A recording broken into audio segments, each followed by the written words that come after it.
One herb out of place, one body in the hall. Wolfe smells murder. Welcome to Marple Mysteries. I'm your host, Harrington. Say hello. Tell me where you're tuning in from. Your voices make each case more meaningful. Let's begin.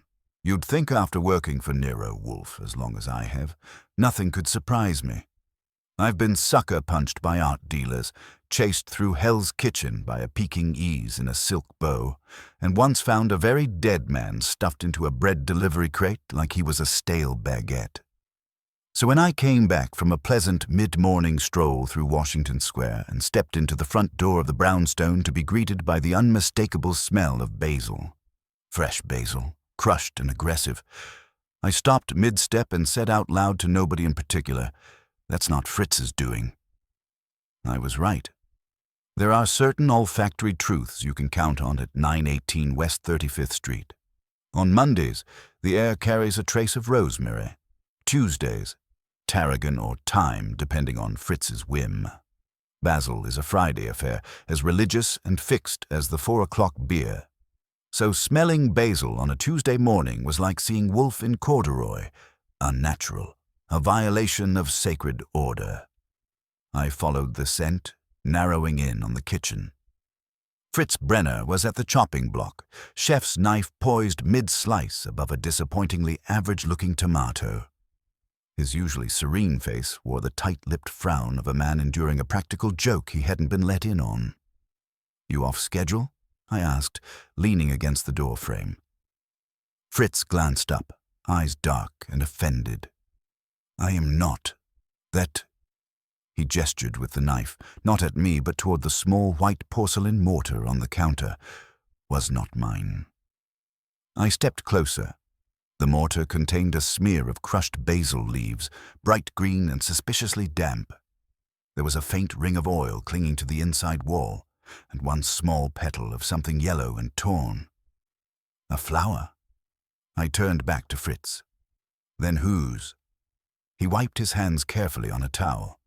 "It was here when I came down at 6:30, and this... He lifted a leaf from the compost bowl with the tips of his fingers. "Is Genovese. I never buy Genovese. Mr. Wolfe insists on Napolitano or nothing." That's when I knew we had a problem. You see, for most people, a mysterious herb in the kitchen is just that. Maybe a neighbor dropped in, or a dinner guest got frisky with the garnish. But this is Wolfe's brownstone. The kitchen is a shrine, and Fritz its silent Swiss priest. No one messes with the kitchen unless they've got a death wish or a serious misunderstanding of how private property works. I picked up the mortar, sniffed, and frowned. The scent was sharp, potent, and carried something else underneath, an undertone I couldn't quite place. Almost metallic, almost floral. I set it back down. "Who's been in here?" I asked. "No one," Fritz said firmly. "You, me, Mr. Wolfe, and possibly a client yesterday evening. You remember her, the woman with the lacquered purse and too much perfume?" I did. Her name was Judith Saley. She'd come in around 5 the previous day, said she was in imported organics, which I translated as selling expensive parsley to people who wouldn't know better.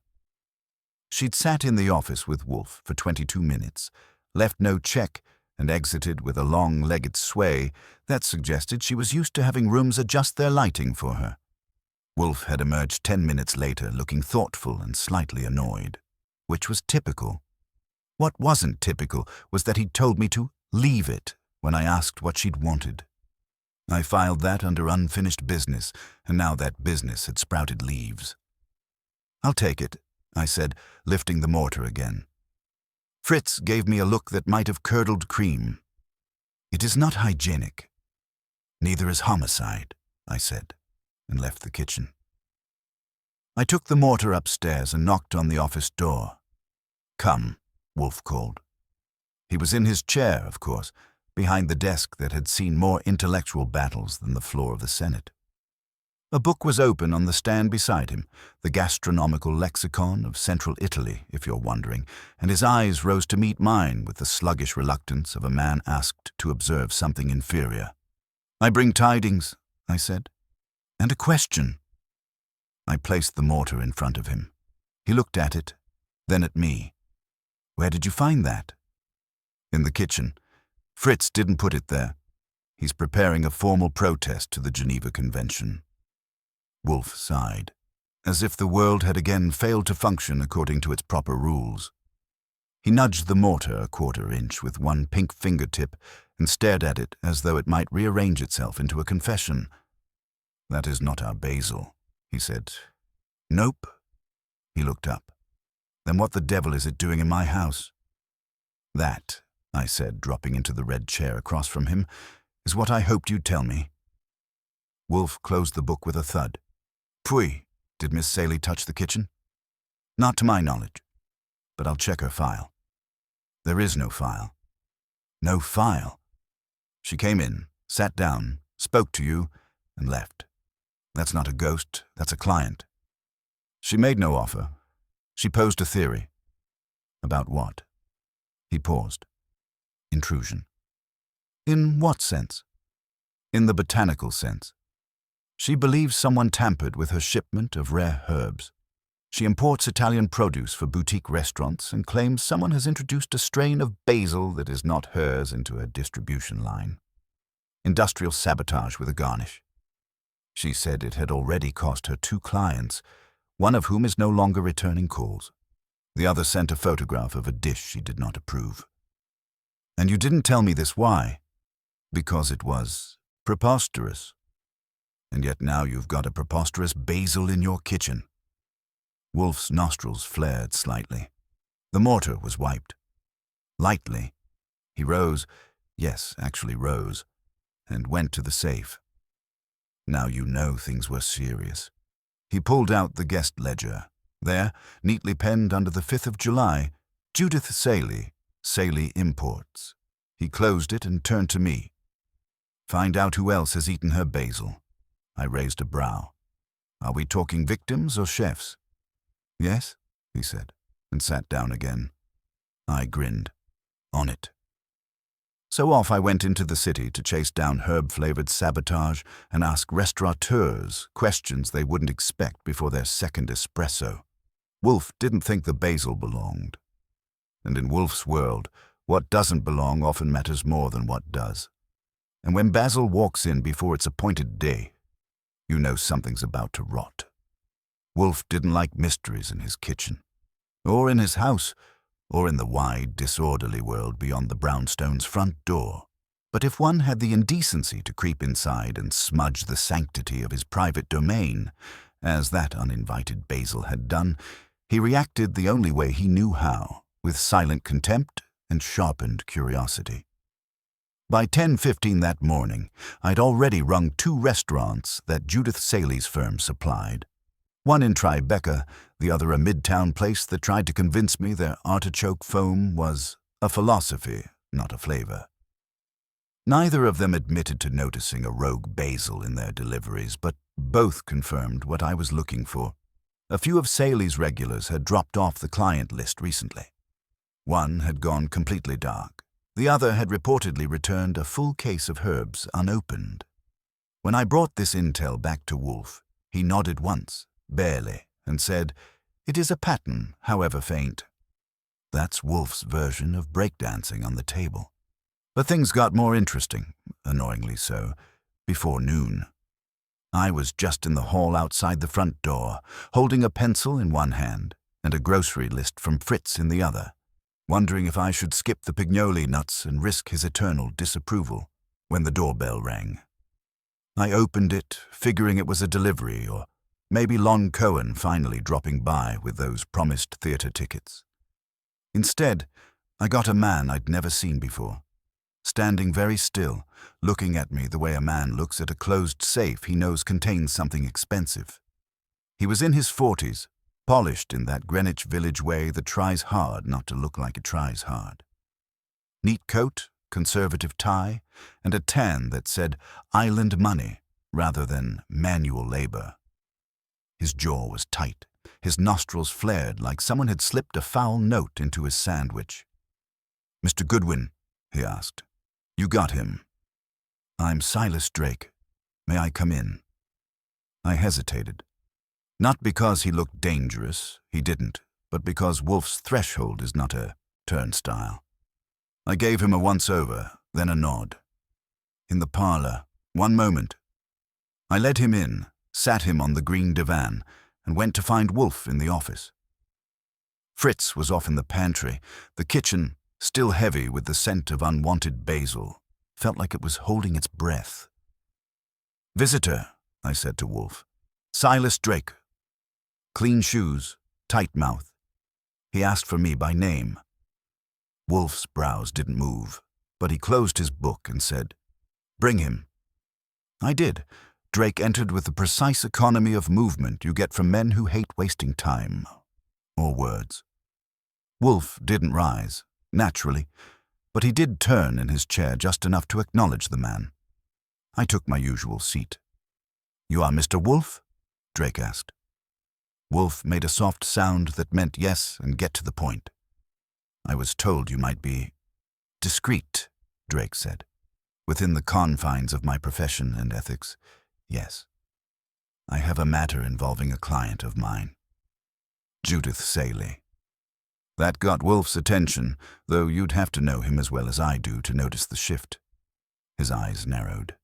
His thumb brushed his lip. "What sort of matter?" "I represent a group of private investors with a substantial stake in Saley Imports. They believe, correctly I might add, that someone has tampered with her shipments. A deliberate act meant to undermine her business." "Sabotage," I said. "We've heard the melody. She came to you, didn't she?" Wolfe didn't confirm or deny. That was my cue. "She dropped in yesterday," I said. Wolfe thought her story lacked bite. "Then we found unwelcome Basil in our kitchen this morning, and now you're here. So I'm guessing the story just got sharper." Drake exhaled slowly, like a man deciding how much blood to lose. "She believes one of her own clients is behind it, a restaurateur who offered to buy her out 2 months ago. She declined. Since then, she's had 4 incidents: mislabeling, contamination, late deliveries that weren't late. Someone is trying to discredit her." "Why come to us now?" Wolfe asked. "She didn't tell me she'd already come to you," Drake said tightly. "But I know her well.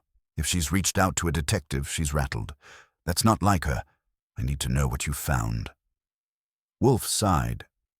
"Pooh. I'm not a data mine for those whose allegiance I have not retained. You may, however, retain me." Drake nodded. "My clients want answers. Discreetly. Discretion includes results. Indeed, Mr. Goodwin will require a list of every client of Saley's in the past 6 months, particularly those with significant volume and repeat deliveries. Restaurants, not grocers, and any who have terminated or paused service. We will also require samples, unopened if possible, of every Basil shipment from the past month." Drake's eyes narrowed. "You think the leaves themselves will tell you something?" "No," Wolfe said. "But I expect someone else believes they will." Drake handed me a business card. "I can have the samples delivered by 5. The client list will take until morning. You'll have it." I nodded, slipping the card into my jacket. "We'll also need the name of the buyer she turned down." Drake hesitated. "Lazaro and Crane, Midtown. They own a handful of upscale spots, focused on exclusivity and culinary control, whatever that means. They've tried to acquire at least 3 small vendors in the past year." Wolfe grunted. Drake rose. "We're not interested in drama. Just proof, if you can find it." He left without shaking hands. That suited Wolfe just fine. When the door clicked shut, Wolfe murmured, "Ambition cloaked in protection.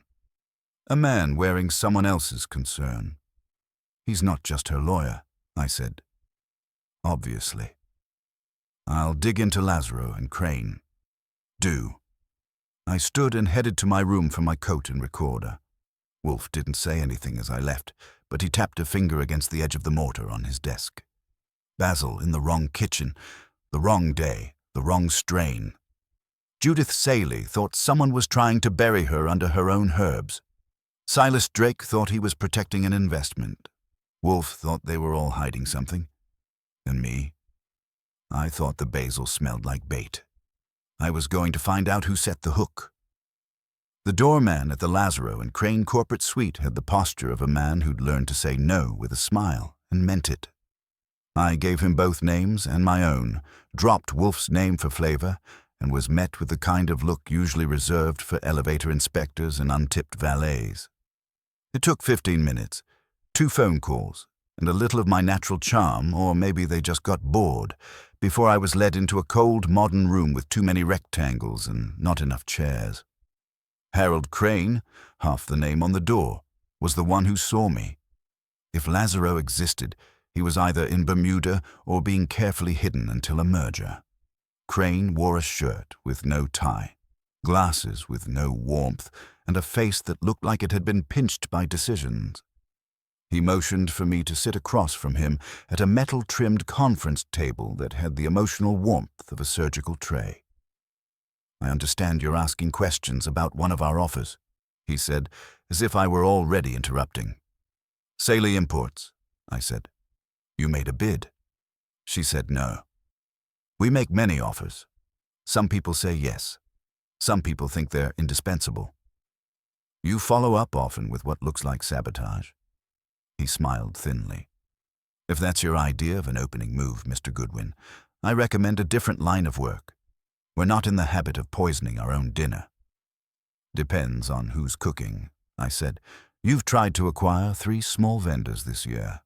Saley was number 4, but then 2 of her restaurant clients walked, and now she thinks someone swapped in inferior product to make her look incompetent. Then she should check her growers. Funny thing, a sample of the offending basil showed up in Wolfe's kitchen yesterday. Uninvited. Wolfe does not do uninvited. It got his attention." Crane leaned back, folding his hands. "We purchase from Saley. Still do. Her basil shows up at 2 of our properties. It's decent, overpriced, no complaints, and no sabotage. You didn't drop her after she turned down the buyout. Why would we? Business is business. If she can supply reliably, we have no quarrel. But if she's imagining corporate ghosts in her crisper drawer, maybe she's more rattled than she lets on. And you've got no idea who might want her out of the picture." Crane shook his head once. "I don't deal in guesses. If her shipments are tainted, it's either her people, her growers, or someone with a personal vendetta. But don't drag us into a melodrama. We have lawyers for that." He stood, signaling the meeting was over.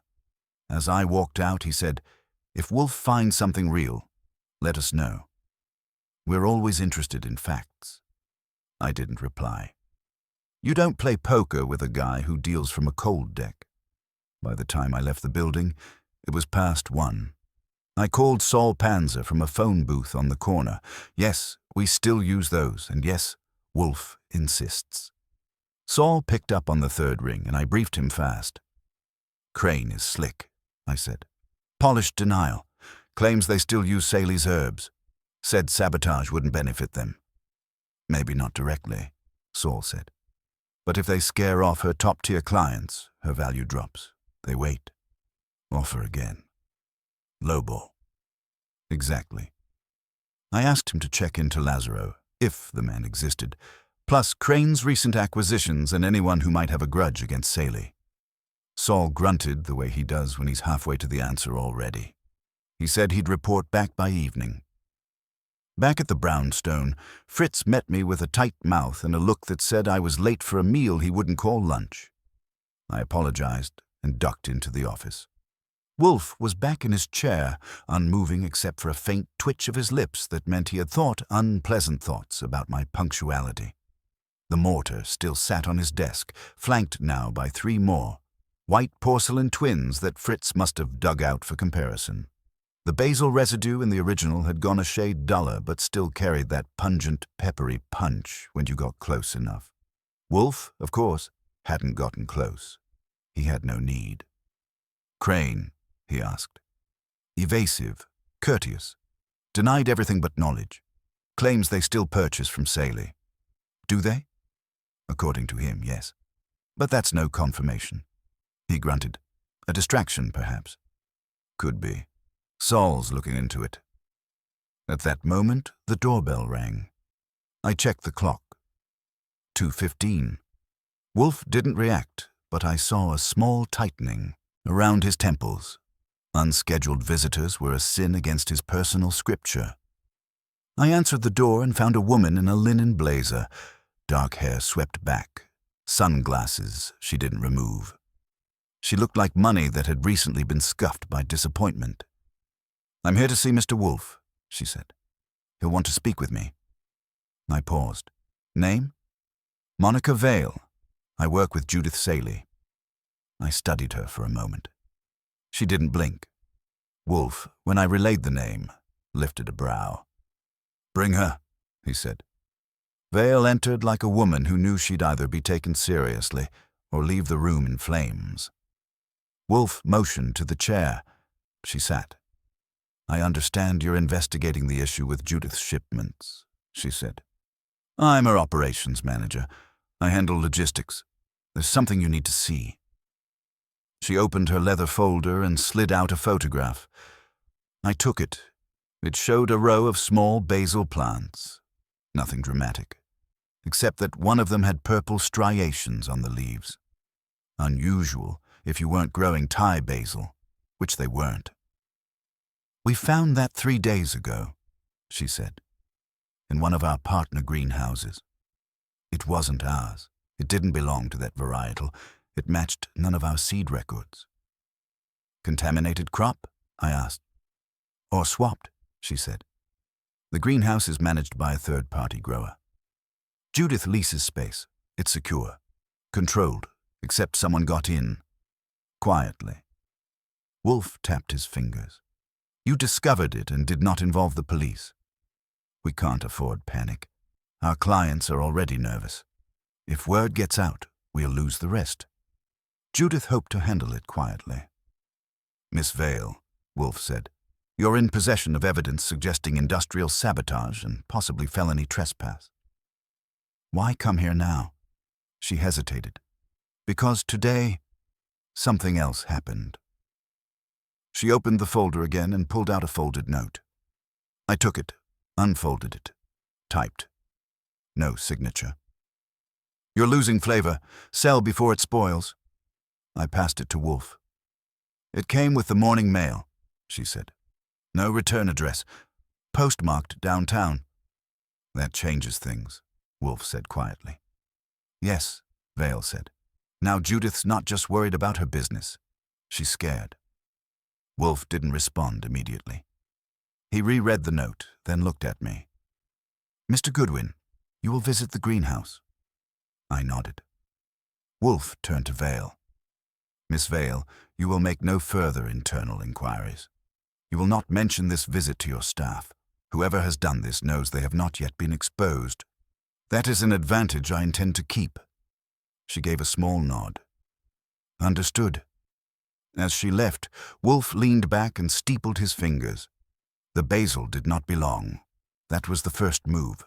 Now the threats begin. "Whoever it is," I said, "they're not just trying to ruin her. They're trying to spook her." He nodded. "And very soon, they will make a mistake." He closed his eyes. It wasn't a pause. It was strategy. I went to pack for the greenhouse. I left the brownstone a little after 3 with a camera, a notebook, and Wolfe's voice still in my ear. Observe everything. Touch nothing. Speak only when necessary.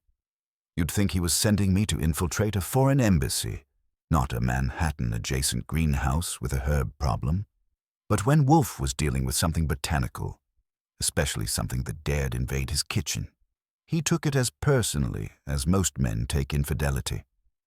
The greenhouse sat on a scrub of leased land in Long Island City, just far enough from the river to smell the dust of delivery trucks and not the water. It was part of a cluster of high-end grower co-ops. steel-framed glass structures stretching toward the sky like they had something to prove. Judith Sally's operation shared its space with 2 other boutique suppliers, but her section was clearly marked. A white-painted gate, 2 padlocks, and a buzzer box with a tired voice on the other end that eventually let me in. The air inside was thick with green, humid, wet, and alive in a way New York never is. Rows of raised beds and hydroponic racks stretched out in every direction, and the hum of small fans made it sound like the greenhouse was thinking. A woman in a blue zip-up jacket met me near the first row. Her handshake was brisk and cool, and she introduced herself as Anna Lee, the on-site grower who managed Sally's section. "You're the detective?" she asked, brushing a dark braid back over her shoulder. "Something like that," I said. "Archie Goodwin. Mr. Wolfe sent me. He'd like to know who's playing mix and match with your basil." She nodded once and led me down a path between rows of verdant leaves, the scent sharpening with every step. She stopped in front of one of the beds near the wall. A small plastic flag marked the far end, and she pointed to the plant beside it. "That's the one we found Sunday. Purple veins, thicker stem.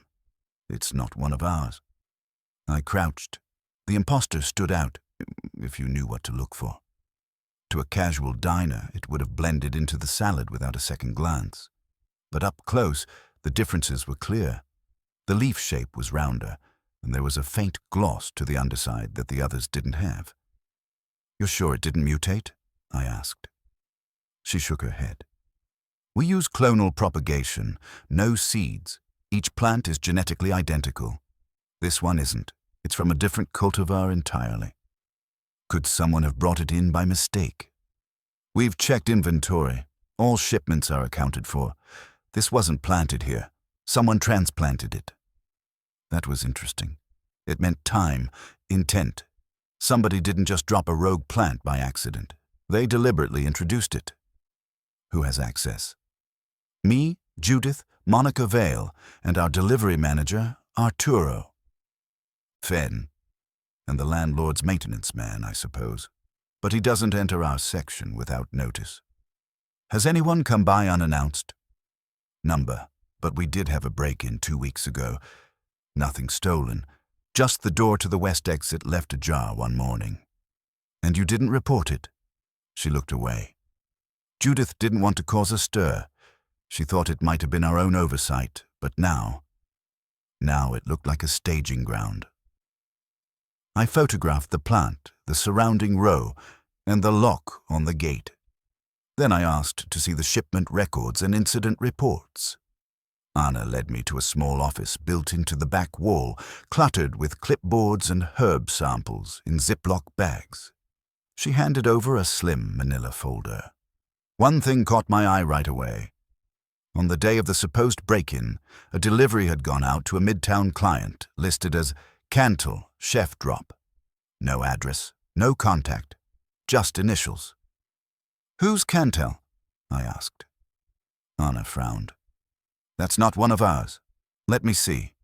She flipped through the standing orders and came up empty. "This shouldn't be here." "Could someone have snuck a delivery out without you noticing?" "Not easily. Arturo handles outgoing shipments, but he works off the same sheets I do." "And where is Arturo now?" "He's on break until tomorrow." That was convenient. I took a copy of the file and thanked Anna. Before leaving, I did a slow circuit of the greenhouse again, keeping my eyes open for anything. Smudges on the floor, out-of-place tools, a missing label. I spotted nothing obvious, but in this kind of setup, one detail out of place might mean the whole system was compromised, or it might mean someone very careful had been through. By 5:30, I was back in the cab heading toward the brownstone, flipping through the photos I'd taken. The strange basil plant showed clearly in frame.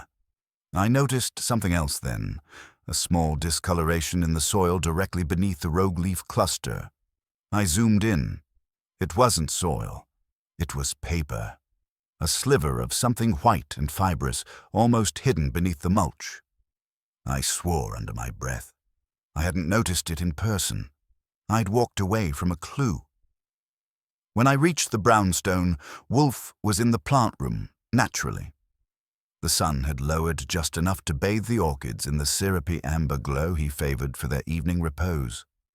I handed over the camera and let him scroll through the pictures. He stopped at the close-up. "There," I said.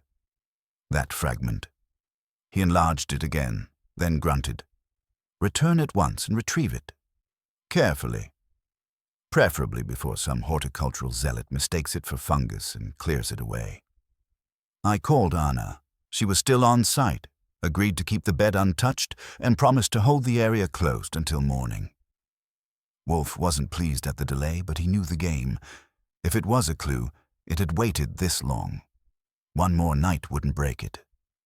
After dinner, Cornish hen with wine reduction, if you're wondering, I called Saul. He'd uncovered something spicy. "Crane's company isn't just making offers," Saul said. "They're buying up restaurant supply chains and then restructuring the menus to rely on only their in-house sources. 2 of the vendors they acquired last year had minor sabotage incidents right before they agreed to sell." I whistled. "And no one made the connection?" "Not officially. No proof. Just rumors. One guy claimed he got death threats. Another vanished to Florida. But here's the kicker. The chef listed on that Cantel delivery. He used to be Saley's client. Walked out 6 weeks ago. Opened his own place last month. Guess who his supplier is now? Crane. Bingo." Wolfe, listening from his chair, made a noise that sounded like he'd just confirmed a chess move 4 steps ahead. He spoke without opening his eyes. "Tomorrow, Mr. Goodwin, you will return to the greenhouse and retrieve that fragment.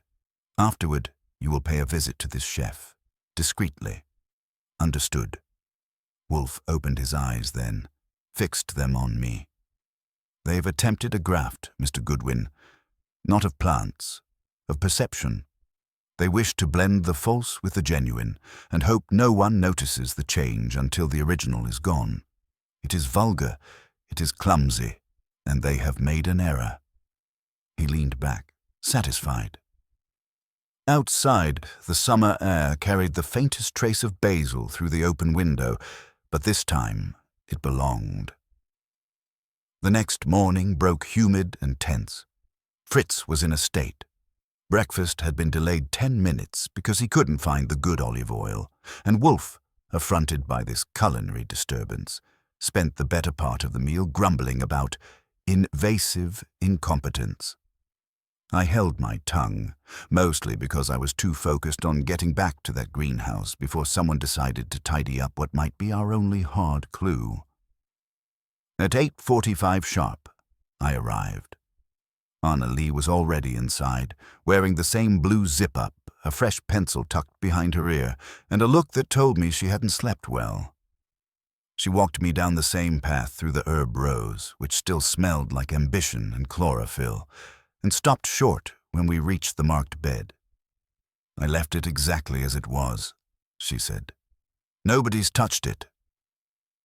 I crouched again and gently brushed the soil away from the edge of the rogue basil plant.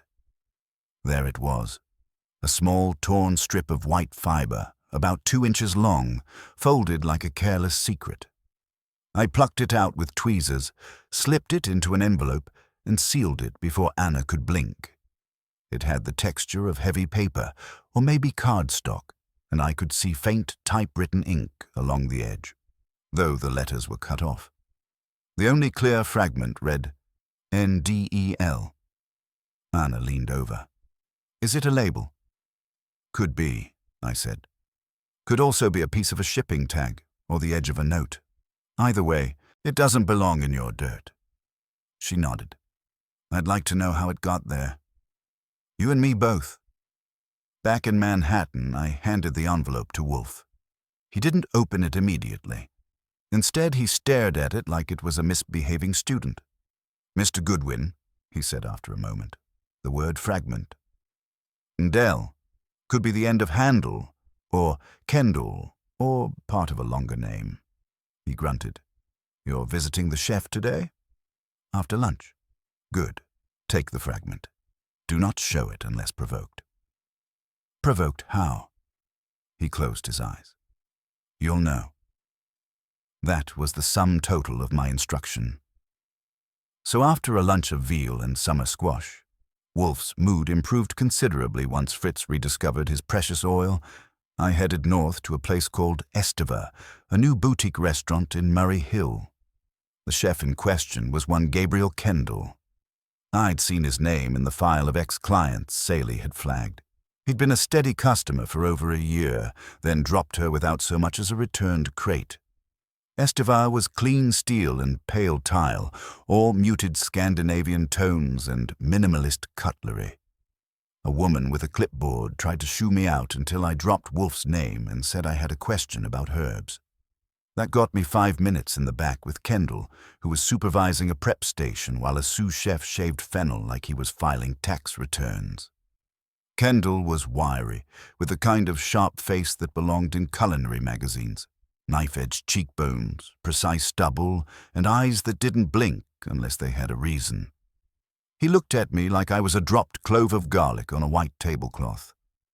"I'm prepping for service," he said. "Make it quick. I'm looking into a matter involving Judith Saley." He straightened, slow and careful. "I haven't used Saley's products in weeks. I source through Crane now." "Any reason for the switch?" "Better consistency. More control, and fewer excuses." "Saley gave you excuses." "She gave me substitutes. I asked for Genovese basil. I got something else. Twice. And I run a kitchen, not a science lab. I need my flavors to behave." "What did she say when you confronted her?"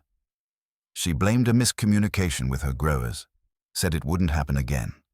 But it already had. So I dropped her." I pulled out the envelope. "Recognize this?" He stiffened, just slightly, then said, "No. Should I?" I opened the envelope and showed him the torn scrap. His eyes landed on the typewritten letters. And E.L. A heartbeat passed, then another. "That your name?" I asked. He gave a thin smile. "Common ending. Could be anything." "It was found in a pot of soil in Saley's greenhouse, wedged under a basil plant that wasn't hers." "Then maybe someone else likes basil." "That's possible," I said, "sure, but unlikely. Especially when someone used your name on a mystery order." His hand twitched, just barely, then returned to rest on the counter. "What do you want, Mr. Goodwin?" "A straight answer. Did you place a back-channel order with Saley 2 weeks ago?" "No." "Did someone place it on your behalf?" "I doubt it. I have a supplier. I use them." "What about sabotage?" He laughed, but there wasn't any humor in it. "You think I'm out here planting basil like I'm in a gardening club?" "I think someone's trying to undermine Saley's credibility, and her former clients are the first place I'd look. I have nothing to do with her anymore. Yet your name ends up in her soil." "That's your theory." "No," I said. "That's a clue." He didn't say anything. I stepped back, slipping the envelope into my jacket. "If something else comes to mind, call me." "I won't." "Good. That saves us both time." Back at the brownstone, Wolfe listened in silence as I relayed the encounter. When I finished, he tapped the envelope on his desk once, then opened it and examined the fragment under his lens. "This is from a shipment label," he said. "Fiber weight consistent with produce tags. The ink is from a thermal printer, commercial grade. So if someone printed it on site, they'd have had access to a packing system. Or replicated it. Mr. Panzer has yet to report. Nothing since yesterday." He nodded once and closed his eyes. "Tomorrow, call on Saley. Ask for a complete list of every employee or contractor with packaging access in the last month. Compare it to Crane's acquisitions. There may be overlap. And Kendall, monitor him. Discreetly. I want to know if he makes a call tonight." "What are we watching for?" "A mistake." That night I sat in my room at the brownstone, flipping through Kendall's restaurant's social media feed. A new menu had been announced, subtly different from the one posted 3 weeks ago. One of the new featured ingredients? Wild purple basil. I sent the image to Wolfe. He didn't respond. He didn't need to. The plant had been introduced, and now it was being harvested. The next morning I walked into the office with a full list of Judith Saley's recent and current employees, subcontractors, and greenhouse contractors tucked under one arm and a cup of black coffee in the other. Wolfe was already in his chair. He'd come down early, which meant before 10, and had the delivery schedule spread across his desk like a battlefield map. "Fritz let me in," I said, dropping the folder beside him. "That's everyone who's had access to a packaging system in the past 6 weeks. Temporary workers included." He nodded without looking at me, already flipping through the pages with his stubby fingers like a man searching for an omission. I sat and watched, sipping the coffee that had no right to be that bitter unless Fritz was trying to punish me for yesterday's late lunch. After 2 minutes, Wolfe found it.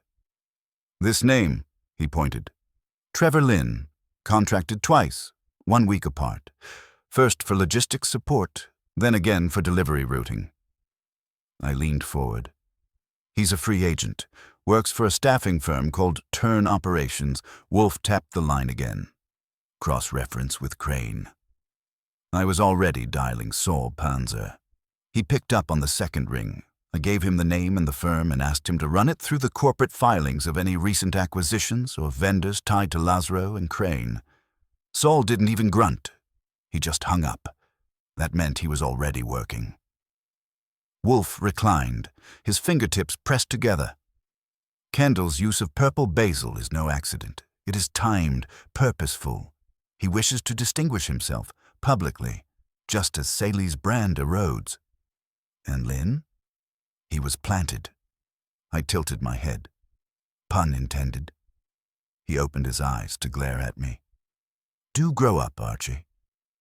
I was saved from further botanical chastisement by the phone. Saul again, efficient as always. "Trevor Lynn registered as an independent contractor 2 months ago," he said. 3 weeks after, he was subcontracted to a cold storage facility on the Lower West Side. That facility was acquired quietly last year by a shell firm owned by, guess who? Lazaro and Crane. Bingo, they've used the shell to hold several mid-sized supply chain assets. Paper trail's thin, but I confirmed a crossover. Lynn signed a delivery authorization from that location the same week he worked Saley's route. I looked at Wolfe. He'd closed his eyes again, savoring the alignment. "Anything else?" I asked. "Yeah," Saul said. "Lynn's been paid off books by 2 vendors in the past 6 months. Both were acquired after their reputation tanked." I hung up and relayed the news. Wolfe didn't speak for a moment. Then, in a voice dry enough to peel paint, "Miss Saley is being softened for purchase. Strategically, her reputation compromised by internal sabotage, her customers peeled off by timed contamination, and now her former client, Mr. Kendall, emerges with a new herb that mirrors the intruding strain. Recipe for a hostile takeover." Wolfe nodded once. "Which we will now disrupt." He told me to call Judith Saley and invite her to the brownstone. No delays, no intermediaries. I reached her directly. Her voice was tighter than the last time, brittle with exhaustion and probably more than a little fear. "You found something?" she asked. "Plenty," I said. "Wolfe wants you here at 5. She arrived 5 minutes early, dressed in slate-gray linen and holding a folder of her own. Her mouth was set in a grim line that told me she was ready for the worst. Wolfe greeted her with a nod and pointed to the red chair. "Miss Saley," he began, "I require your immediate attention. You have been the target of a calculated campaign to weaken your enterprise, orchestrated by parties with financial interest in your collapse." She blinked. "That's a hell of a sentence." "It is a hell of a strategy," Wolfe said, "and it has nearly succeeded." He laid it out for her, methodical, unblinking. The substitution of plants, the false orders, the repurposed labels. the connection between Crane's interests and the pattern of prior acquisitions. Her former client, Kendall, now benefiting from her loss. And at the heart of it, Trevor Lynn, a mole posing as a contractor, placed to damage her from within. She sat through it without interruption, her knuckles whitened around the folder. When Wolfe finished, she said nothing at first, then opened the folder and passed it across the desk. Inside were photos, shipping slips, and 2 emails. One from Kendall, dated 2 days before he stopped ordering, complimenting her unmatched Basil. The second, 3 weeks later, from Lazaro and Crane, offering another conversation after his departure. Crane never even pretended it was about quality, she said. He just wanted the contracts. Wolfe nodded. Now he'll want your capitulation. He believes your reputation is tarnished, that your clients are hesitant, that your product is no longer trusted. And he's right, she said bitterly. I've had 2 cancellations this week. Another asked to pause. The panic's spreading. Wolfe leaned forward. Then we will end it. You will not speak of this to anyone, not even your staff. Tomorrow we will summon the principals involved to this office. There we will demonstrate the totality of their error. She hesitated. What if they refuse? They won't, Wolfe said calmly. Mr. Goodwin will see to that. I drove her home. On the way she asked me once, quietly, do you really think we can stop them? I think Wolfe doesn't move unless he knows the path to checkmate, I said. And right now, he's moved his queen. She gave a faint laugh, but it didn't reach her eyes. Back at the brownstone, Wolfe spent the rest of the evening drafting invitations. That's his word, not mine. To him, summoning someone to the office is as much a ceremony as a tactical maneuver. He dictated letters to Crane, Kendall, Lynn, and Silas Drake, each one a model of elegant confrontation, cloaked in civility. They will come, he said, and they will squirm. I asked what I should expect. Posturing, he said, followed by disassembly. And so the stage was set. The office would host its ritual of exposure. Wolfe from his chair, me with the door, and a half-circle of faces waiting to be cracked open, one detail at a time. The bait had been laid. The trap was ready. Now we waited for them to walk in. By the time 5 o'clock rolled around the next day, the office was arranged like a tribunal. Wolfe at his desk, serene and immovable, a single empty chair in the center of the room, and the rest of the seats pulled back against the wall, forming a polite little semicircle that might have been welcoming if you weren't about to be roasted over a verbal fire. I'd done the legwork. The letters were hand-delivered. One to Crane's sleek midtown office, one to Kendall's minimalist temple of fennel curls, and one to Silas Drake's high-floor law firm with the marble lobby and bored receptionist. I'd tracked down Trevor Lynn through the contractor agency, and by some minor miracle, along with Wolfe's letterhead and a casual suggestion of legal exposure, he agreed to come. Wolfe had told them nothing in the invitations beyond the time and the phrase, "a matter concerning your recent affiliations," which is Wolfe speak for "get over here before I make a phone call, you'll regret." They arrived within 10 minutes of one another, which made things more efficient. Crane came first, crisp and immaculate in a navy blazer, his face carved out of some high-yield granite. Kendall came next, wrapped in a chef's jacket like he'd just stepped out of a televised plating challenge. Lynn arrived last, nervous, pale, and visibly sweating. He wore khakis and a shirt that didn't know if it wanted to be formal or afraid. I showed them all in, one by one. Wolfe didn't rise, of course. He gestured for each to sit. They did, with varying degrees of confidence.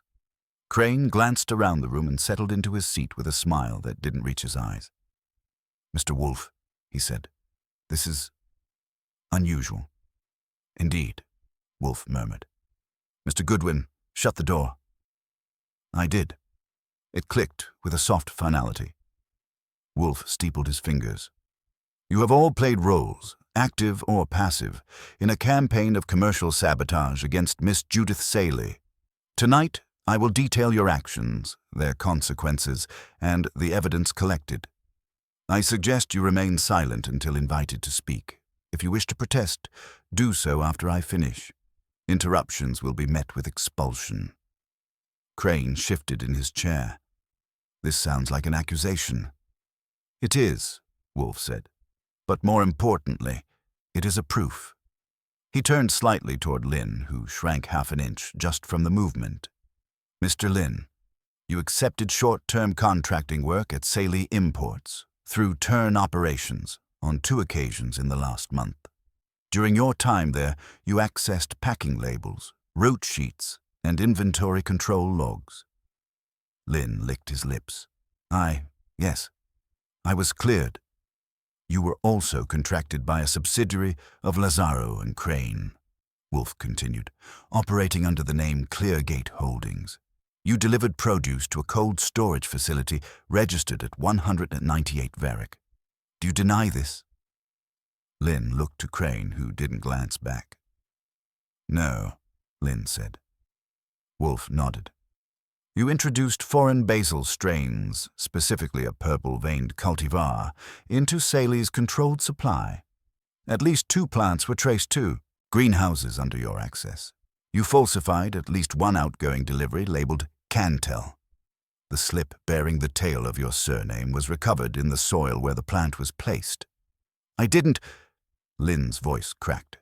They told me just to print the label. That's all. I didn't plant anything. You placed the shipment in a crate marked for internal storage. That crate was moved to a delivery rack. Whether you physically buried the plant is immaterial. You enabled it. Wolfe turned now to Kendall. You ended your professional relationship with Miss Saley following a sudden claim of mislabeling. You told her her product lacked precision, and you declined further contact. Kendall leaned forward. Because it did. I got 2 shipments of the wrong variety. No, Wolfe said. You received exactly what you ordered. What changed was your interest. Crane approached you with an offer. Serve as a silent beneficiary in a pressure campaign. In exchange, you'd receive early exclusivity on a new cultivar. Kendall frowned. That's not... Wolfe cut him off with a raised hand. The purple basil, now featured on your menu, advertised, coincidentally, 2 days after Saley's largest account cancelled, is genetically identical to the strain introduced into her greenhouse. Your supplier? Crane's holding firm. Kendall went quiet. Crane cleared his throat. Mr. Wolfe, these are bold assertions. Where is your evidence? Wolfe reached to his side and lifted a folder, fat and calm and ready. He opened it with the gravity of a man unsealing a verdict. Signed contract logs, security badge scans, a statement from Miss Anna Lee confirming the planting schedules, a printed threat mailed anonymously to Miss Saley, postmarked from an office mailing center owned by your distribution arm. And this, he held up the envelope. Inside, the paper fragment from the greenhouse with the clipped typewritten letters and soil residue still visible. This is all circumstantial, Crane said, sharper now. You have no witness, no confession. Fie, Wolfe muttered, with deep and ancient contempt. Circumstantial. Mr. Lynn has just confirmed his actions. You, he gestured at Kendall, advertised the product used in the sabotage, and you, he turned to Crane, voice flattening, orchestrated the entire affair through a web of fronts and legal deniability. This is not circumstantial. It is concerted, coordinated, corrupt. Crane opened his mouth. Closed it.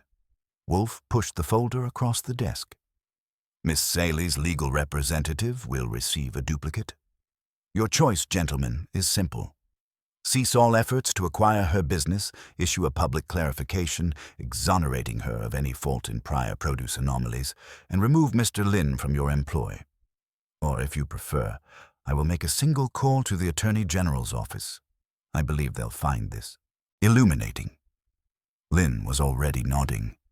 Kendall looked stricken. Crane, for once, had nothing to say. Wolfe leaned back. "You may leave." They left, one by one. Crane stiffly, Kendall silently, and Lynn trailing behind like a man condemned. When the door shut, Wolfe sat still for a moment, then reached for his beer. I poured it. He took a sip, closed his eyes, and murmured, "Treachery is like an herb, Mr. Goodwin. Best crushed before it spreads." I saluted him with my empty glass. "And the kitchen?" he sighed. "Clean, as it should be." Justice had been served, and the Basil, at last, belonged.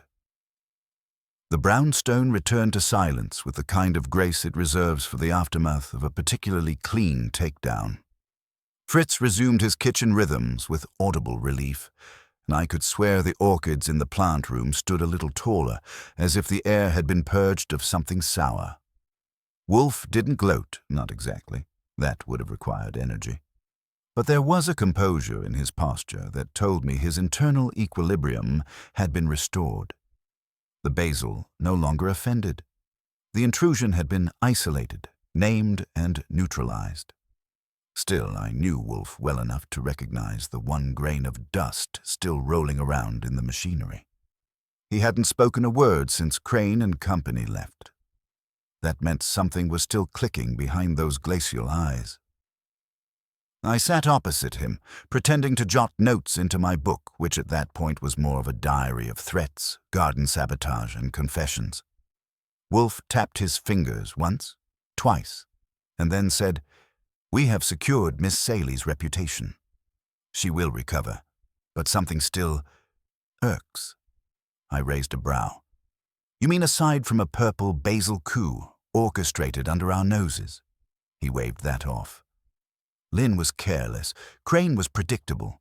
Kendall's vanity made him pliable. But the letter? The one mailed to Saley? Yes. He gestured toward the folder still on his desk, which now sat askew like it was no longer needed but hadn't quite been dismissed. I reviewed the postmark. The return code belongs to a commercial mailbox in Soho. That is not the location of Crane's distribution office, nor does it fall within any building held by his subsidiaries. I blinked. "So, someone else sent it?" Wolfe's gaze sharpened. "That note was not sent to push her into capitulation. It was personal." That was a curveball. I thought we agreed the entire sabotage operation was a calculated strategy. Crane wanted to drive her value down. The rest followed. Correct, but the letter's tone is not strategic. It is taunting. The wording, "You're losing flavor. Sell before it spoils." That is not the voice of a businessman. It is the voice of a rival with a grudge. I leaned back, letting the words settle. So someone else wanted her out. Or humiliated. Wolfe rose. A rare event that meant something inside him had aligned. He crossed to the bookshelf, drew down a slim volume of correspondence paper samples, and flipped to a tab near the back. "Same fiber grain," he said, studying a swatch. "Milled in Quebec. Sold only through one importer in the city." He turned back to me. "Tomorrow you will visit that importer. Ascertain who purchased paper of that type in the last month." I whistled. "You think Crane had a partner?" Wolfe shook his head. I think he had a passenger. Someone who used his storm as cover to settle a quieter score. And just like that, the story had a second layer. I should have known. Wolfe rarely poured the final drink until he'd inspected the bottle. The next morning, I headed to Red Mark Stationers, a tidy little office supply shop with imported paper and the kind of staff that sniffed at ballpoint pens. The woman behind the counter had sharp eyes and no time for pleasantries. When I showed her the sample Wolfe had given me, a torn edge from the threatening note, she squinted at it like it owed her money. "Fiberweight's ours. That's Becancour stock. We get one shipment a quarter. Let me check." She disappeared into the bag. I glanced around at the shelves of parchment and hand-cut envelopes and wondered which stack had harbored a threat disguised in civility. She returned 5 minutes later with a clipboard. "Only 2 customers bought Beconcourt in the last month," she said. "Both special orders. One was a stationery collector from Brooklyn. The other was a business purchase. Cash. But we logged the names." She tapped the sheet. I leaned in. The name read Monica Vale. That knocked me back half a step. Vale, Saley's right hand, the one who had brought us the photo of the rogue plant, who had delivered the warning note, who had arranged the schedules, who had access to everything. I thanked the clerk, bought a pen to keep things friendly, and stepped outside into the sun with a head full of theories I didn't like. Back at the brownstone, I laid it out.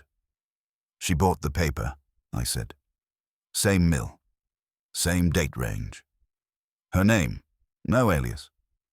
Wolfe folded his hands. "She arranged for us to see the plant. She brought the note. She has access to the shipping logs, the contractors, the inventory. And a motive?" Wolfe's eyes flickered. "Professional resentment, perhaps more. Miss Saley is the face of the company. Miss Vale is the one who maintains it. Yet she receives none of the credit, none of the ownership, and likely a fraction of the profit." "Sabotage from inside," I said, "while Crane did his showy little siege from the outside." "Indeed.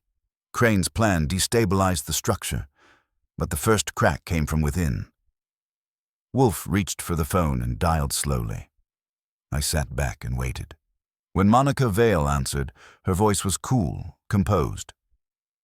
"Miss Vale," Wolfe said, "we have one final clarification to pursue. I request your presence at 6:00. She didn't hesitate. "Of course." She arrived on time, as always, in a charcoal suit and no makeup, looking like she was prepared for another round of damage control. Wolfe offered her the red chair again. "You sent the note," he said flatly. There was a pause, sharp and brittle. "I don't know what you mean." He lifted the paper sample. "Imported stationery, purchased from Redmark stationers. Unique to you within our scope. The ink matches your office printer." She didn't deny it. "I didn't plant anything," she said. "I didn't bring in that Basil.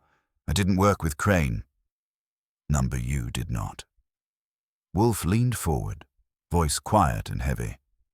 "But you knew someone was, and you let it happen." She sat perfectly still. Only her fingers curled in her lap. "I built that company," she said finally. "I built it from spreadsheets and late nights and hand-sorting leaves. Judith flew to Italy and took calls from sommeliers. I made sure the doors stayed open." "You resented her," Wolfe said. "I warned her," Monica replied. "I told her not to trust Crane, not to outsource to temporary staff, not to lease that second greenhouse. But she smiled and said I worry too much. So, yes, when things started to wobble, I let them. I watched, and the note? A nudge, she said. I thought it might wake her up. Make her sell. Start over somewhere else. I didn't expect sabotage. I didn't know about Lynn. When I realized how deep it had gone, I came to you." Wolfe nodded. "Then your conscience is not absent. Merely delayed." She stood. "You'll tell her?" "I will not," Wolfe said. "But Mr. Goodwin will advise her to end your tenure. Quietly. With dignity." She accepted that. She left without a word. When the door closed, Wolfe exhaled through his nose. "It is done." I leaned back, finally letting it all settle. "You know," I said, "for a case that started with a whiff of basil, this turned into a 4-course betrayal." Wolfe raised an eyebrow. And yet, as with all good cuisine, the secret was in the seasoning. Dinner was served. The brownstone, once again, belonged to its proper order, and the basil, this time, was exactly where it should be. 2 mornings later, Wolfe was back to his routine as if no one had ever dared introduce contraband basil into his house, let alone wage a coordinated campaign of commercial betrayal that nearly toppled a boutique empire. I found him in the plant room, misting the orchids with a reverence that bordered on ecclesiastical. I didn't interrupt. You don't jostle a man who just cracked open a 3-layer conspiracy like a soft-boiled egg. Instead, I went into the office and settled into my chair with a fresh pad and half a mind to close the file. But something still tapped at the back of my skull. Not loud, but persistent. Not Wolfe's kind of irritation, the logical itch, but my own sort of street sense tug. Something about Monica Vale's version of things didn't quite pass the sniff test. She hadn't lied, not outright, but the timing of her confession, the fact that she'd walked into our hands with just enough evidence to get herself dismissed while preserving the story's integrity, struck me as just a little too clean. Maybe she hadn't touched the sabotage. Maybe she hadn't collaborated with Crane. But I'd spent enough time watching people lie to know when someone had rehearsed their guilt. Wolfe returned an hour later and took his seat. He didn't look at me immediately, but he knew. "You're brooding," he said. "I'm thinking. Those are not always the same." I tapped my pen on the edge of the desk. Vale's version works. She had motive, opportunity, and she confessed, sort of, but she walked away too easily. "She was dismissed," Wolfe said. "She lost her position. Her reputation will not recover. That is not walking away." "No, but it's the kind of ending you accept when you've already planned your next move." That got Wolfe's attention. He turned his head slightly. "Elaborate." "Think about it.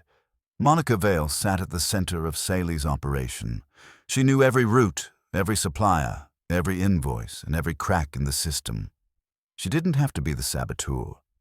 She just had to know where the vulnerabilities were and let them open, which she admitted.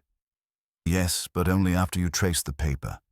If she hadn't bought that stationery, if we hadn't checked, she wouldn't have come forward, and she wouldn't have given herself up unless she knew we were about to reach her." Wolfe folded his hands. "You suspect a preemptive confession?" "I think she knew she was burned, so she gave us the version that made her look useful. Concerned, like someone who erred but acted." Wolfe's brows drew together like reluctant allies. "She guided us to the greenhouse plant. To the letter. She ensured we saw the problem, that we followed the path she opened." "Exactly. And what if the goal wasn't just to nudge Saley into panic? What if Vale wanted to control the outcome?" Wolfe leaned back and closed his eyes. "She did not contact the police. She contacted me. Because she wanted the whole mess resolved in a controlled room with her as the helpful insider. She gave us just enough truth to seal Crane's fate, neutralize the sabotage, and end with her own quiet exit. No lawsuits, no spotlight, no deeper digging. And no tracing her to a larger goal." I nodded. "She said she built the company, that she sorted leaves, kept spreadsheets, ran the back end while Judith shook hands. If she resented it that much, why stop at a dismissal? Why not aim higher?" Wolfe opened his eyes. "You believe she started a rival venture?" "I think she's been starting one for months." That was all Wolfe needed. I saw it in the way his body stilled, like the rest of him had moved inward, recalculating. "Check corporate filings," he said. "Recent trademarks in agricultural logistics. Small business registrations under shell names. Cross-reference with her personal addresses. If she's laying groundwork, it will not be invisible." I called Saul. An hour later, I had the answer. 2 weeks before the first sabotage delivery, Monica Vale had quietly registered a new LLC, Aurelian Organics, under a private P.O. box in Queens. The listed business category, Boutique Produce Distribution. The manager of record was a dummy name, but the phone number redirected to a service that, according to Saul, was used in 3 other short-lived ventures tied to the Saley network. It was her. No doubt. I dropped the report in front of Wolfe. "She's not just quitting, she's positioning. And if she was clever enough to let Crane think he was running the show while she slipped out the back with her own plan. She will resurface, Wolfe finished. Better supply chain. No founder to compete with. No mistakes to answer for. Wolfe didn't speak for a long time. Then, without looking at me, he said, "Call Miss Saley. Advise her of this new development. Think she'll sue? Number she will feel betrayed, but not vindictive. She will tighten her circle, protect her name, and watch the market closely." "Do we?" Wolfe's lips twitched. "Number we have fulfilled our obligation." I smiled. "So the kitchen is officially secure?" "Yes, Mr. Goodwin. The Basil has been sorted." I stood and walked to the window, looking out at the city sweltering in late afternoon haze. Another file closed. Another false front revealed. Another invisible war won with words instead of weapons. And somewhere out there, Monica Vale was already writing her next chapter, built not on sabotage, but on timing, silence, and the gamble that we wouldn't look too long after the lights dimmed. But Wolfe had looked, just long enough. As I poured his beer and handed it over, he accepted it with a nod and said, almost lazily, "Never underestimate the appetite of someone who's been seasoning the stew alone for too long." And that was that. Dinner was on time. The orchids were fed. The brownstone, for now, was clean. The quiet that followed would have seemed ordinary to anyone else, but I've worked with Wolfe long enough to know when stillness is just the surface of something alive underneath. He didn't speak of Monica Vale again, nor did he mention Aurelian Organics. He went back to his orchids, back to his books, back to demanding silence during lunch, unless I had something worthy to say, which, in his estimation, usually excluded anything involving Inspector Kramer, movie times, or Fritz's supply shortages. But I noticed something. Wolfe hadn't closed the file. It remained on the corner of his desk, a single folder with 2 clipped documents inside. Saul's report on Vale's business registration and a photocopy of the threatening note, smoothed and centered like a relic. Wolfe never let clutter linger, and yet there it sat. Each morning it was aligned. Each evening it was still there. On the 4th day I said, "You want to tell me why you're still thinking about her?" He didn't look up from his book. "Because she hasn't made her final move." "She already made it. She left." "No," he said. "She stepped aside." "That's the same thing from a different angle." He turned a page with exaggerated care. "Not when she intends to return. And she does." I folded my arms. "You think she'll come back to Saley?"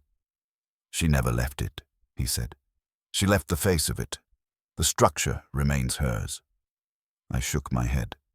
"But Saley still owns the brand, the clients, the staff." "For now," Wolfe said. "But Vale built its bones. She knows every step in the chain, every supplier weakness, every blind spot. Aurelian will not start from scratch.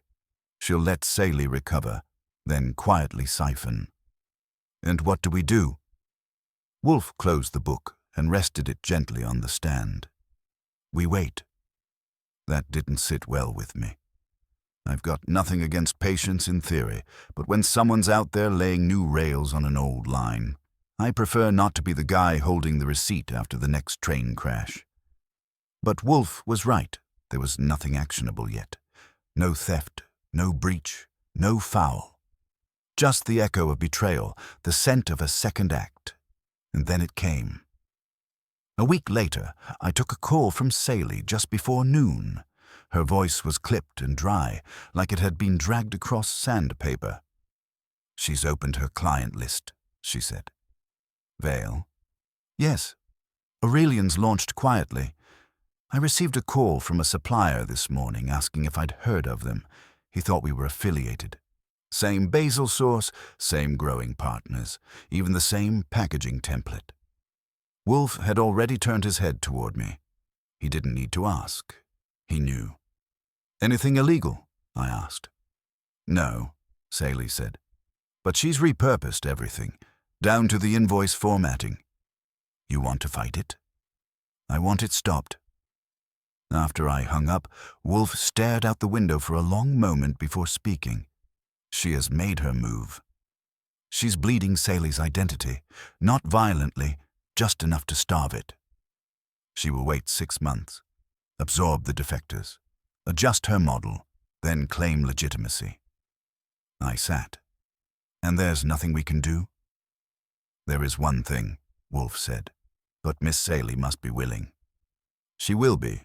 Then call her, advise her to meet with her suppliers, all of them, one by one, in person, and tell them, calmly, graciously, that she's taking a pause. Say she's refocusing, downsizing, regrowing her foundation. I blinked. You want her to retreat? No, Wolfe said. I want her to vanish, for now. Allow Aurelian to inherit a hollow echo. Then, with my guidance, she will rebuild with clarity, publicly, under a new brand, owned fully, visibly, and without baggage. I whistled. You're setting the trap in reverse. Precisely. We called Saley back that evening. She hesitated. Of course. It's not easy to walk away from something with your name etched in every invoice, but when Wolfe explained the risk, how Monica wasn't just duplicating her work, but cannibalizing her legacy, Saley understood. She thinks she can inherit my silence, Saley said. Fine, I'll give it to her, until it's time to speak louder. In the weeks that followed, I watched something rare unfold.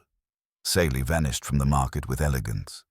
She returned calls politely, issued formal press notes about strategic repositioning, and declined all media comment. Aurelian, thinking the competition had crumbled, spread its roots quickly, but we knew, and we watched. 3 months later, Saley re-emerged under a new name, Marcelli Flora. Wolfe chose it. Italian roots, culinary resonance, and just enough distance from the past to feel inevitable. The branding was clean, the sourcing pristine, the partnerships hand-picked, vetted, and contractually locked. And best of all, Wolfe arranged for every supplier who'd previously straddled both brands to receive a letter, identical in tone, signed in Saley's new hand.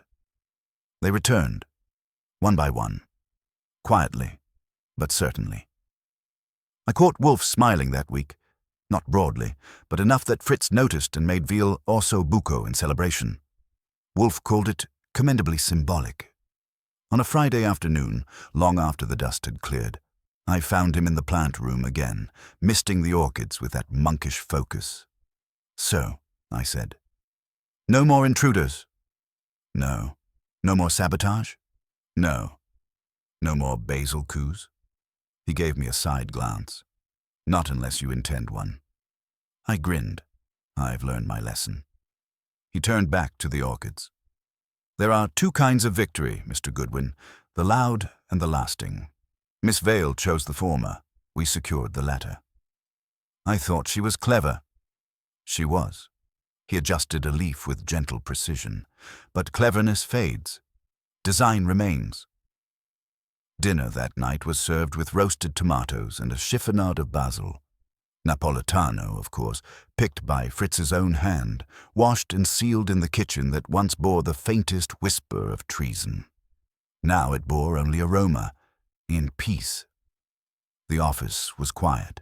Too quiet for a place that had just unraveled a tangled web of betrayal, ambition, and botanical intrigue.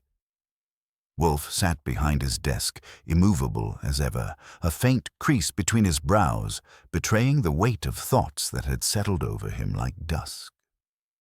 I stood nearby, watching the last of our visitors file out earlier that evening, each burdened with the full measure of Wolfe's intellectual reckoning. Crane had slunk off, his carefully maintained veneer cracked and crumbling. Kendall looked hollow, stripped of his vaunted culinary bravado.